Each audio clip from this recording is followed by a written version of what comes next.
Alors, bienvenue. À l'intérieur de ce bloc de métal, il se passe quelque chose d'assez fou. Des milliers d'explosions contrôlées par minute. C'est ça, le moteur à combustion interne. Une véritable merveille de mécanique. Et aujourd'hui, on va la décortiquer ensemble. On va partir du cycle théorique, celui qui est parfait, qu'on trouve dans les bouquins, pour arriver à la réalité. Une réalité bien plus complexe, optimisée, et c'est elle qui fait avancer nos voitures. Allez, c'est parti. Voilà le programme. On commence par les bases, les composants clés, un peu les pièces du puzzle. Ensuite, on plonge dans le cycle théorique, le modèle parfait. Après ça, on va le confronter à la dure réalité, et puis on verra comment les ingénieurs ont réussi à optimiser tout ça. Et on terminera en beauté avec ce qu'on pourrait appeler la danse des soupapes. Ça promet. Bon, avant toute chose, il faut poser les fondations. Pour vraiment saisir ce qui se passe là-dedans, on doit d'abord faire connaissance avec les acteurs principaux de ce ballet mécanique. Ok, donc tout se passe ici, dans cet espace, le cylindre. Et à l'intérieur, on a le piston qui n'arrête jamais. Il fait des allers-retours constants entre deux points. Tout en haut, c'est le point mort haut, le fameux PMH, et tout en bas, le point mort bas, ou PMB. Ce mouvement de va-et-vient, c'est littéralement le cœur qui bat. C'est le pouls du moteur. Premier terme technique, mais super simple, l'alésage. C'est juste le diamètre du cylindre, sa largeur si on veut. Gardez ça en tête parce qu'avec la mesure suivante, on va pouvoir définir la taille du moteur. Et le deuxième terme, c'est la course. C'est tout bête, c'est la distance que parcourt le piston, du point le plus haut au point le plus bas. C'est la longueur de son voyage en quelque sorte.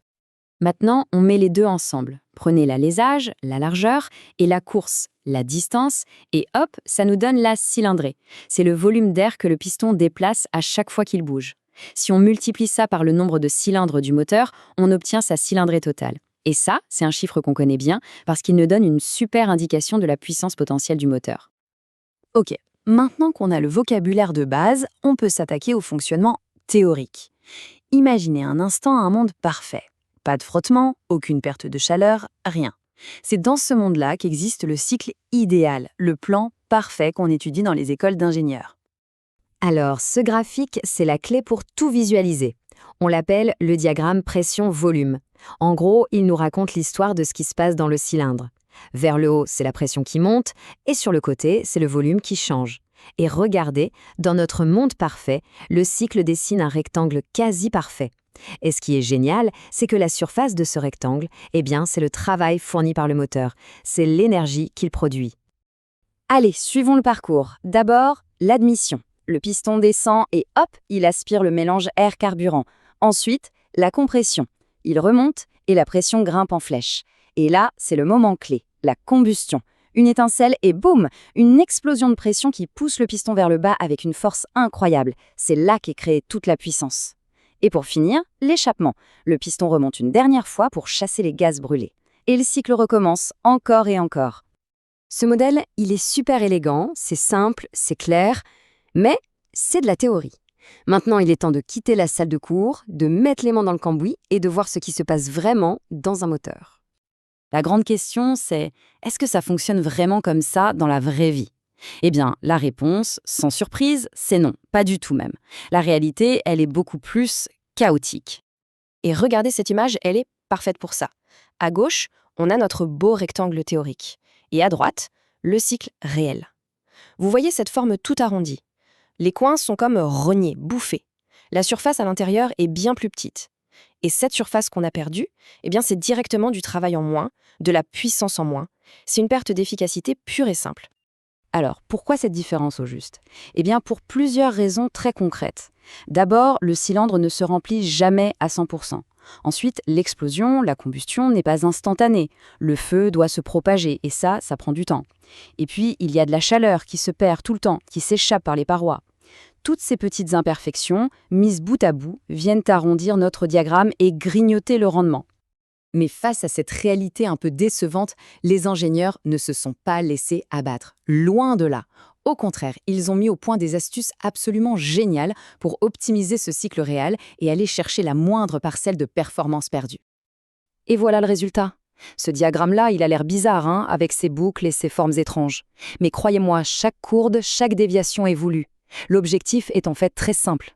Il s'agit de déformer le cycle pour regagner un maximum de la surface qu'on avait perdue. Et donc, récupérer de la puissance. Et comment ils font ça ? La clé, c'est le timing, des réglages d'une précision d'horloger. Regardons vite fait ces acronymes. Prenez AOA, avance ouverture admission. Ça veut dire qu'on va ouvrir la soupape d'admission un tout petit peu en avance, avant même que le piston ne commence à descendre. Pourquoi? Pour profiter de l'inertie des gaz, pour qu'ils commencent déjà à rentrer. C'est un peu comme ouvrir une porte en avance pour qu'un groupe puisse entrer sans ralentir. Et c'est la même logique pour tout le reste, la limage, la fermeture des soupapes. Chaque réglage, c'est de l'art. C'est vraiment sculpter la pression dans le cylindre.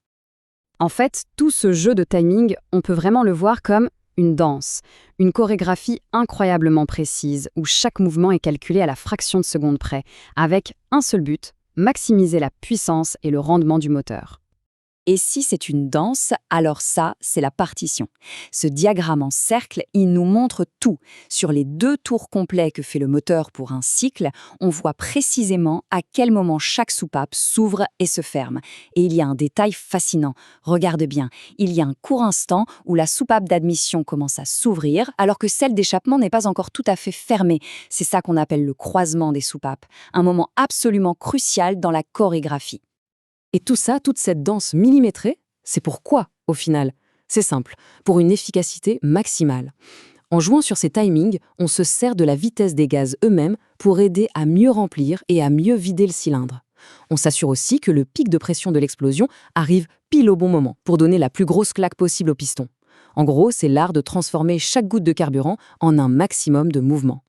Donc, de la simple théorie sur un tableau noir à cette réalité hyper optimisée, le moteur à combustion est un sacré chef-d'œuvre d'ingénierie. Mais la question se pose, après plus de 100 ans de perfectionnement, est-ce que cette danse mécanique peut encore être améliorée? Est-ce qu'on a atteint le sommet de ce qu'on peut faire? Face à toutes les nouvelles technologies, est-ce qu'il y a encore de la place pour innover ou est-ce qu'on est en train d'assister au dernier tour de piste de cette machine incroyable? Franchement, la question reste entière.